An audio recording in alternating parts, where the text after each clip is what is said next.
Tonight, a first-of-its-kind investigation into fatal car crashes. Fox 9 investigators spent 3 months crisscrossing the state to take you inside the mangled frames of wrecked cars and trucks involved in rollovers.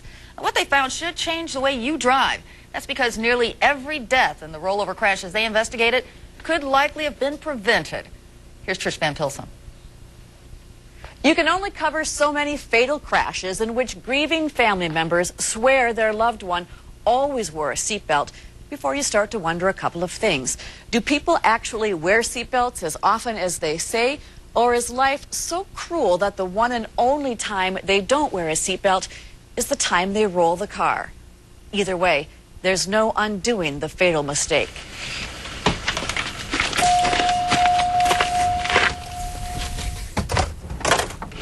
At first, it's eerie to climb into a car in which someone has died.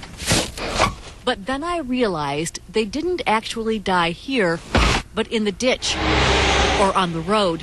If they'd stayed here, they might not be dead at all, which is the point of all this.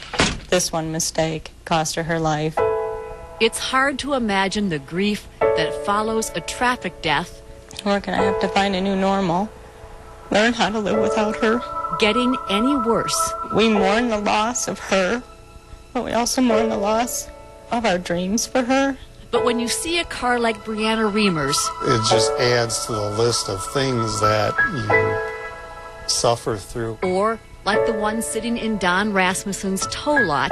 We see a lot of it over the years. And you think dozens of people that certainly would have lived had they had their seatbelts on. That maybe this person didn't have to die. It's enough to make you cry. I'm too emotional for this. When young people die, it's harder. And he doesn't even know the people. He just tows the cars and hears the stories.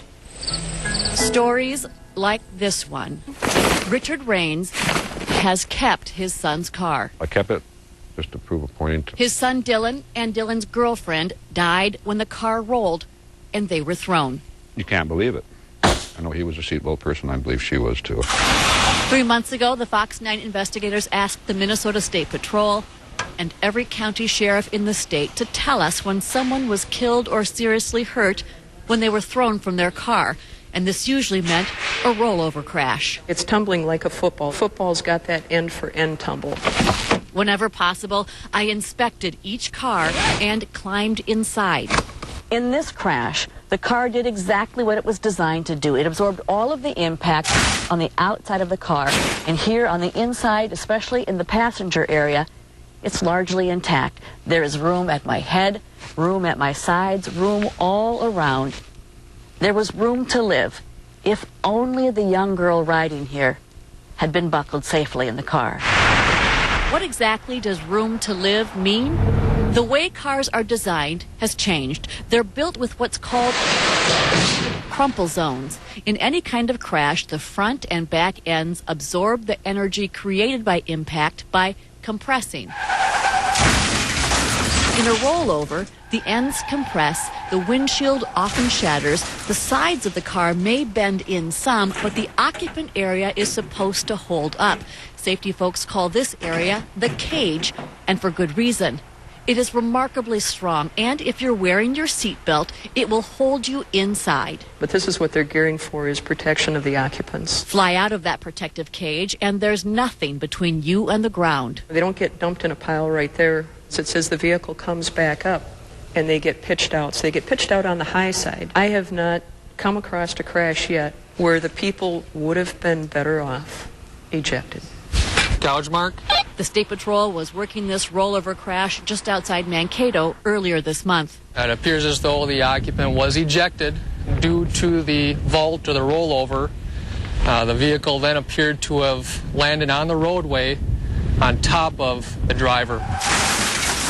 In this car, too, there is room to live, if only the driver had stayed in the car. That was true in every rollover crash we investigated, every single one. This Hummer didn't hold up well in a high-speed rollover.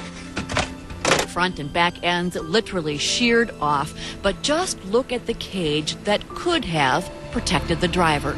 For the driver who was not wearing a seatbelt, there may well have been room to live. How about this pickup? No seatbelt for the driver. He flew out the window. Look at all of this room around me. The cab of this pickup is largely intact. This is room to live.